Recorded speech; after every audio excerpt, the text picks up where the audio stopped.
Good afternoon, Miss. So today I'm going to assess the ENT of my patient. So first is you need to explain the procedure to the patient and identify the patient. So good afternoon, Miss. I'm your student nurse, Miss Salinas from Riverside College. So today I'm going to perform the ENT assessment to you. So which is ang mouth mo, ang throat, ang ears, ang eyes mo. So can I ask your name, ma'am? How old are you? Okay. So, after that, I'll prepare the equipment that's needed, such as the Chanel chart, pen light, tongue depressor, cotton applicator, and tuning fork. So, first is we need to inspect the eye of the patient. So, first is inspect the eyelid, the eyelash for position, appearance, and blinking.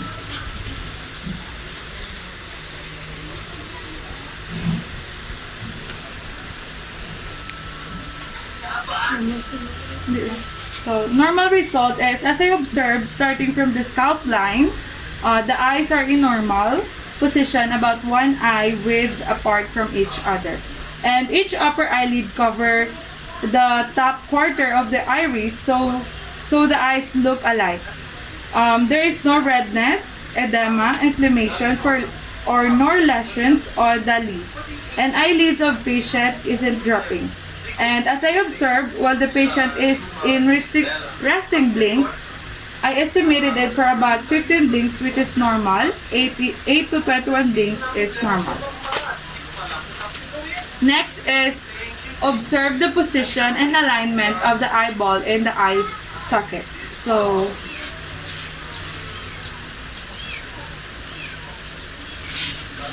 the position of the eyeball in the eye socket are aligned, and there is no any present of strabismus. And I also observed that the eye of my patient didn't affect sight. I haven't observed any visual disorders such as estropia, exotropia, hypertropia, and hypotrophia. And there isn't also a hypothalamus or blanching of the eyes. Next is inspect the conjunctiva and sclera of clarity and appearance.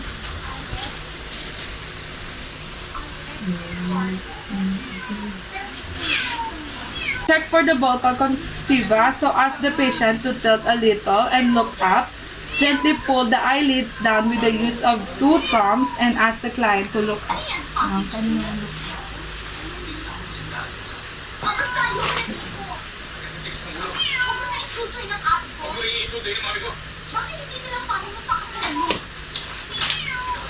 Next is check for the palpebral conjunctiva. So ask the patient to close eyes, put cotton tip on the eyelid, then fold up the lid, ask the patient to look back.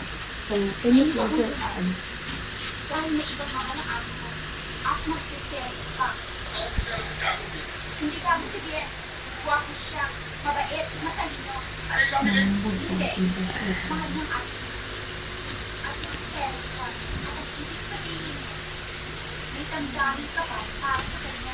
So, normal result, there is no inflammation or edema of the conjunctiva.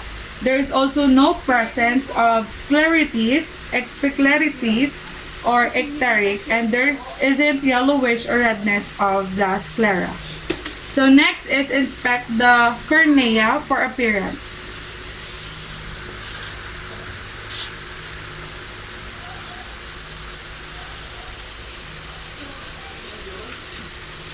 Normal result, the cornea are clear, there is no presence nor lesion, and they appear convex. Next is inspect the iris, pupil for shape, equality, and color.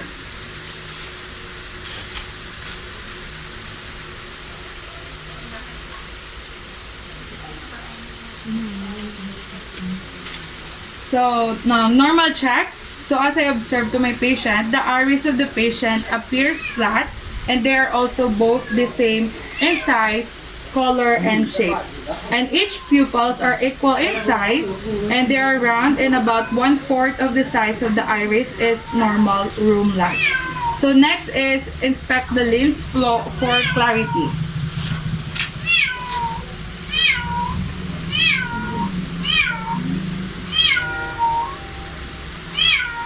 So normal result. So there is no clouding of the eye, foreign matter of opposites, and there is also no presence of cataract. So next is inspect and palpate the lacrimal apparatus for appearance and response to pressure applied to the lower orbital ring. So make use of 2 thumbs, then apply gently pressure of the lower orbital ring.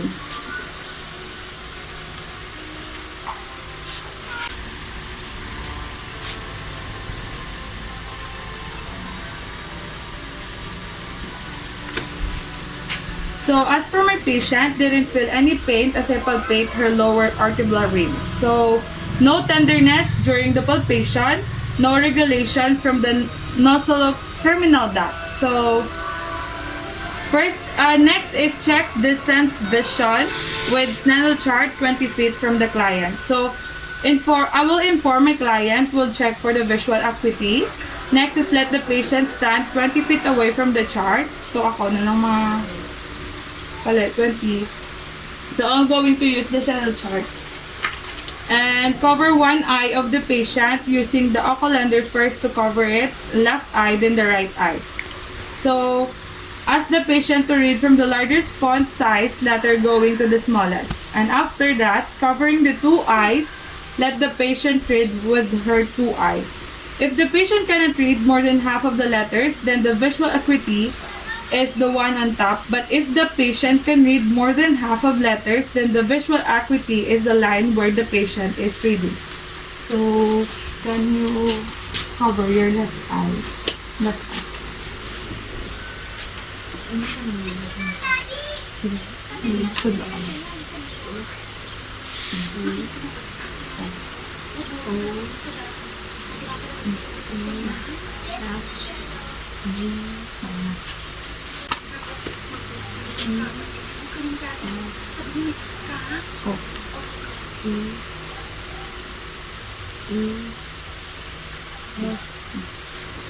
So beautiful handsome.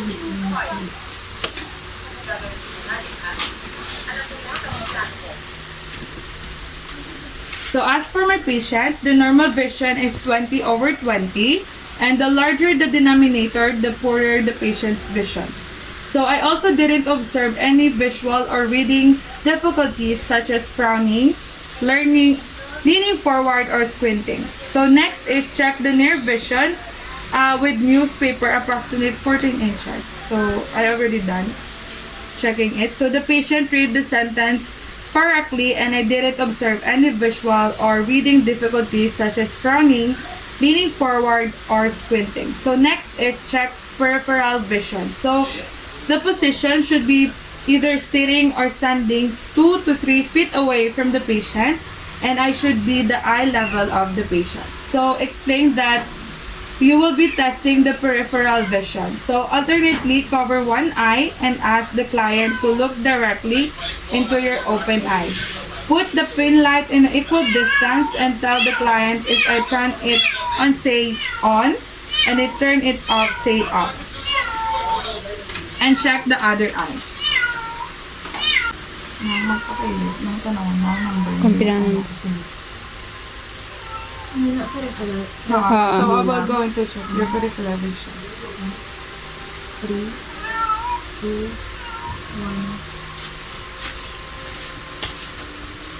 Tayo. 4, 2, 1. So ibutang ko ang pin light na mandalon mo kung on, then off.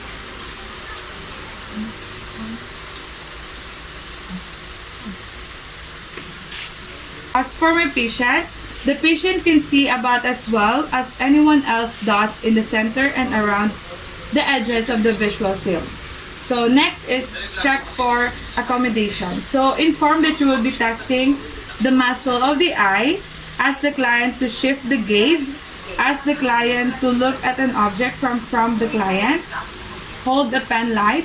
Ask the client to shift her gaze from the far object that he looking and the near object in front of her 4 to 5 inches away from the client's nose.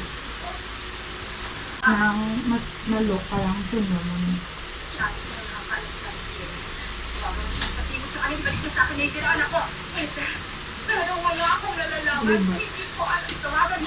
So as for my patient, when the object is near the eye of the patient coverage, it turns inward and the pupils constrict. But when my patient looks the far object, her pupil dilates. Then pupillary changes at what is called the accommodation, while the turning in the pupil is called convergence. So next is check the extraocular movement. So sitting position or standing position, eye level of the patient. So tell the patient that you will be testing the eye movement and the muscle of the eye. So ask the client to keep the head still. She follows my finger or the pen line. So stand 2 to 3 feet away from the client and ask the patient to look into my finger and follow it using her eyes. So, sundan mo kung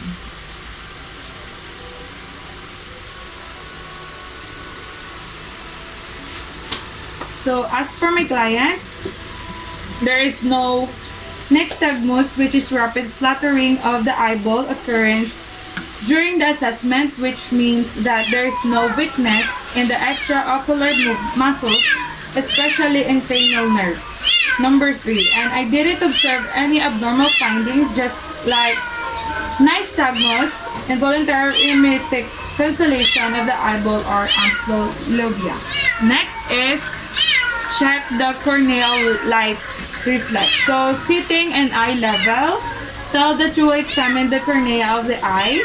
Instruct the clients to stare straight ahead while you hold the pen light 12 inches away from the both eyes. So ask the clients to stare straight ahead. Do not look at the pen light and shine the light into eye from the distance of 12 inches. So malo ka lang straight.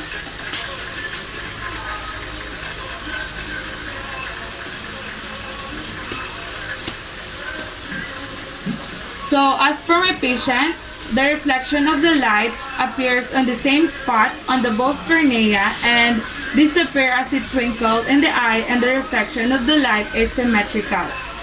Next is check the direct and indirect consensual pupil response. So dim the light inside the room so that we can check the illuminated and unilluminated pupil.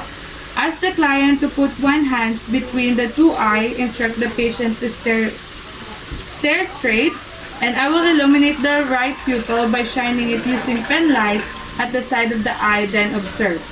I will keep illuminating it by shining the right pupil, but this time I will be looking at the left pupil to check for indirect or consensual response, then do it again from the other side. So, ibutang di ko natin.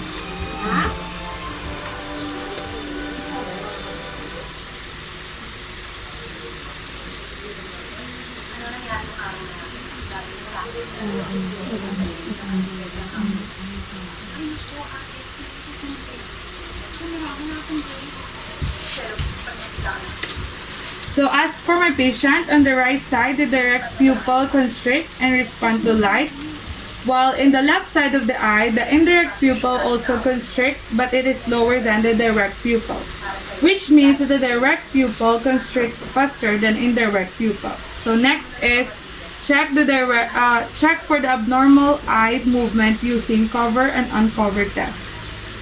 So sit and should be at the eye level. Explain to the patient that the test determines balance, mechanism, or fusion reflexes that keep the eye parallel.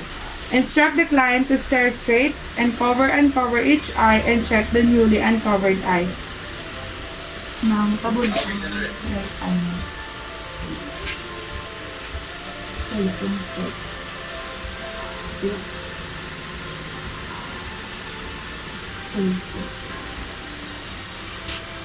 So as for my client, the uncovered eye maintains current position. So next is the assessment of the ear. So first is inspect external ear the size, shape, position, lesion, and discoloration.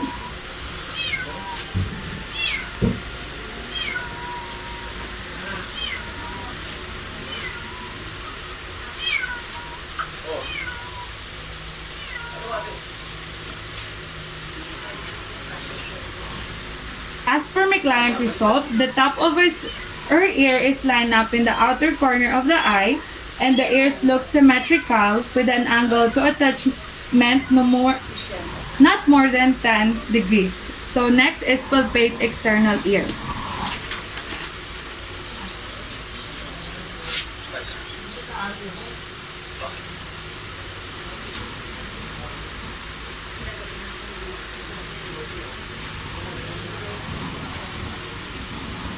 Next is palpate the mastoid process for tenderness, temperature, and edema.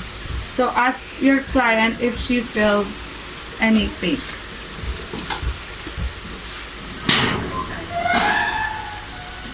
Little pain. Little pain. So as I palpate, my patient didn't feel tenderness and patient didn't feel any pain. Next is check for the auditory canal for cerumen, appearance, and tenderness. So using otoscope. So instead of that, I'll just use the pen light to check the air canal and draw the article up and down.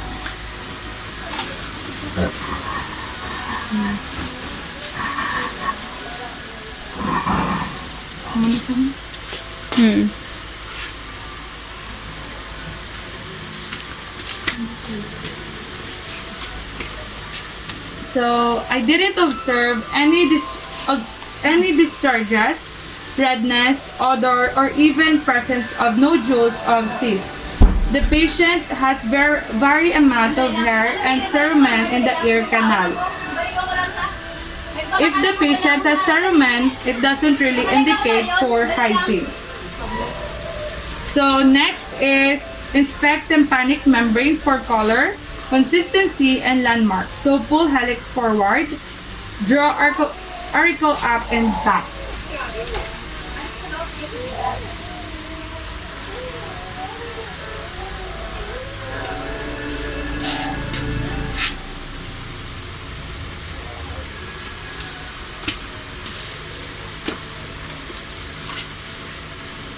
So color and shape, pearly gray, shiny, translucent with no blotching or retraction, and consistency is smooth. Next is assess the gross hearing ability. So stand 1 feet behind the patient so that the patient cannot read your lips. Inspect the patient to place 1 finger of the tragus or left ear to obscure the sound. Whisper with 2 distinct syllables towards client right ear. Ask client to repeat the word back and repeat test from left ear. So client should correctly repeat 2-syllable word.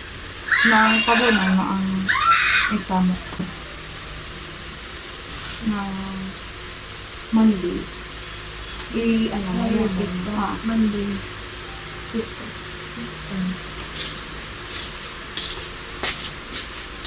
Monday. System. So as for my clients, my patient hears and repeat the syllable words that I've said, which means that hearing is considered normal. So next is assess for letterization of sounds. Weber test. So by using the tuning fork, I can evaluate the bone conduction, strike the tuning fork slightly against your hand, and place the tuning fork on the patient's forehead at the midline or the top of the patient's head. And ask client where can he hear the sound better, right, left, or middle.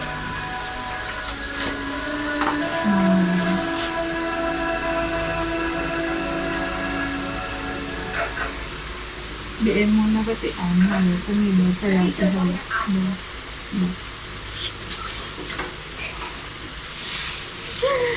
So the patient has normal hearing because the patient hears an tone twice as long as she hears the busy tone. So next is assess for comparison of air conduction to bone conduction, which is the Rene test. Dali na. Hmm. Dito ko yung pin.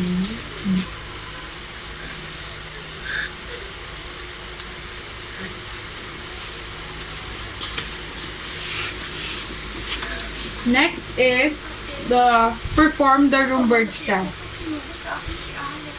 So the test measures the sense of balance, which typically used to diagnose problems within our balance. So I will instruct my clients to stand straight, feet together, arms on the side. So examiner should stand inside, one arm should be in front, and the other should be at the back. And ask the client to close eyes. Skin. Transport. Kita. Tapos, tapos, close.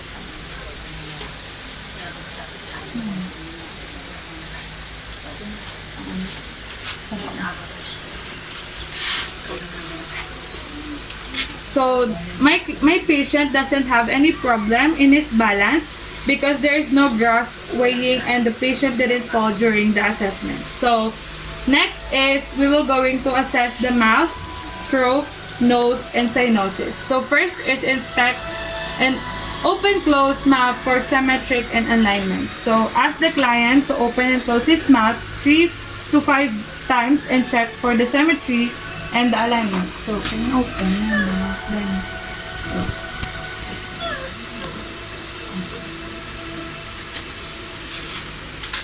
so normal check for my patient. So next is wearing gloves, inspect and palpate lips for color and consistency.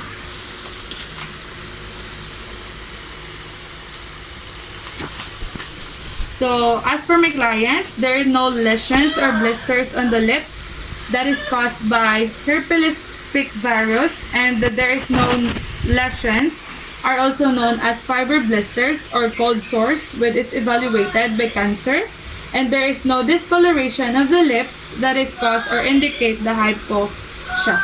So next is also wearing gloves, inspect and palpate buccal mucosa for color and landmark. So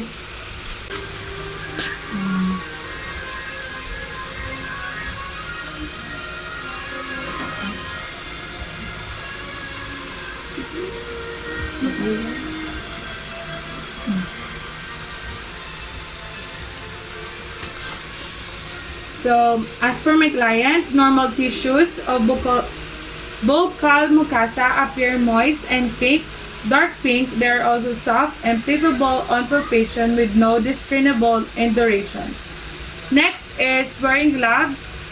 Restrict lips to inspect and palpate gums for color and consistency. Okay.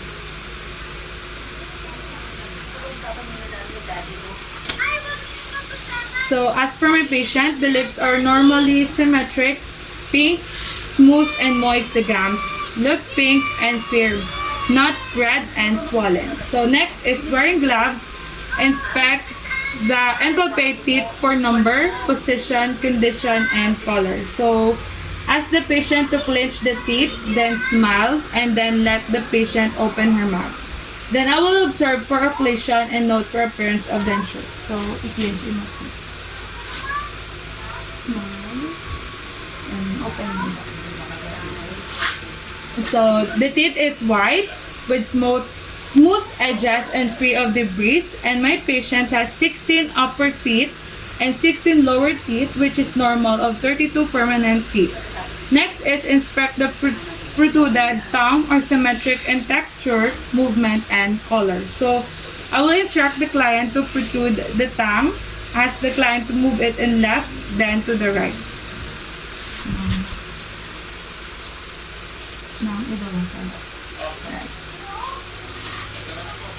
So the tongue is pink and moist with the pilia of dorsal surface.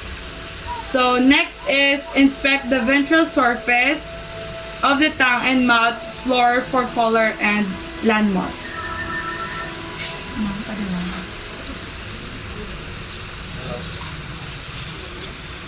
So next,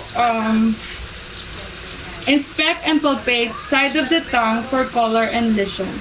So With the use of gas straps and client tongue, inspect for any lumps or nodules.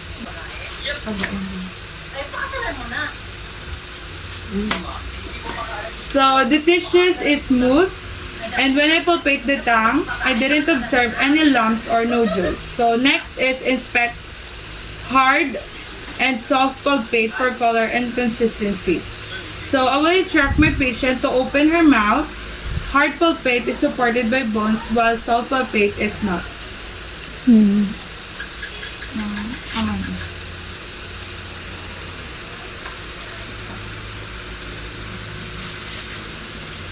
So next is inspects the upper pharynx for color and landmarks. So ask the client to open the mouth wide, tilt the head back, and say ah.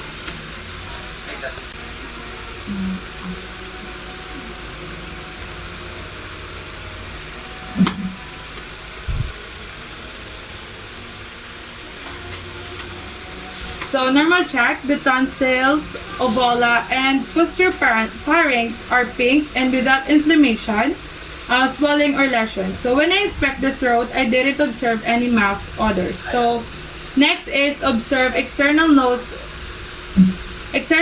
for skin appearance, shape, and hairs. So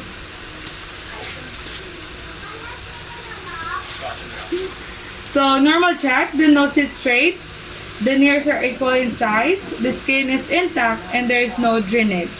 So next is check patency of the airflow through the nostril. So pressure one finger on the client's nostril to occlude one ear. So instruct the client to breathe in opposite side. Repeat the procedure with the other nostril and instruct the client to take a deep breath.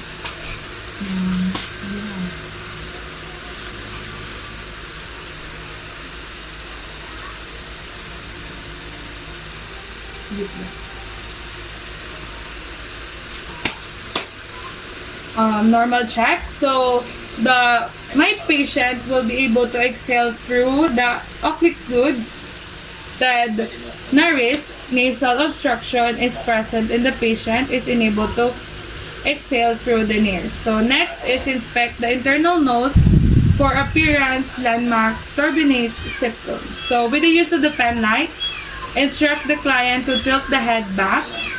With my non-dominant hand, I will stabilize the client's head. And at the same time, the thumb of non-dominant hand should push the tip of the nose to widen the opening of the nostril.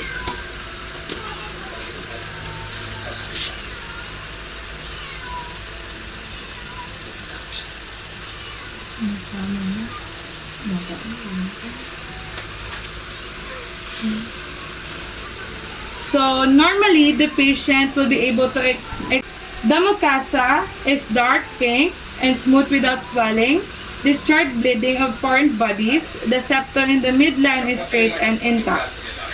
Next is palpate external nose for firmness. So palpate external nose for firmness with the use of my two finger for smoothness and stability of underlying tissues of cartilage.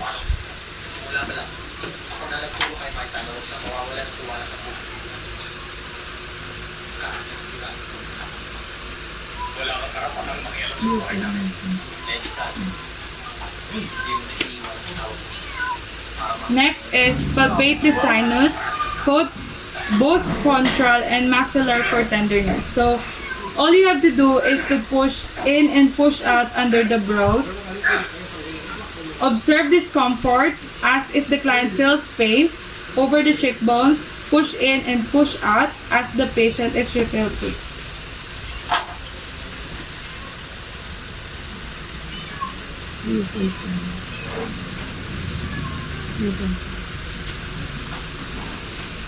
So when I palpate, I haven't feel my patient didn't feel any pain, tenderness in both frontal and maxillar that may indicate chronic allergy or sinusitis. So next is percussive cyanosis for resonance.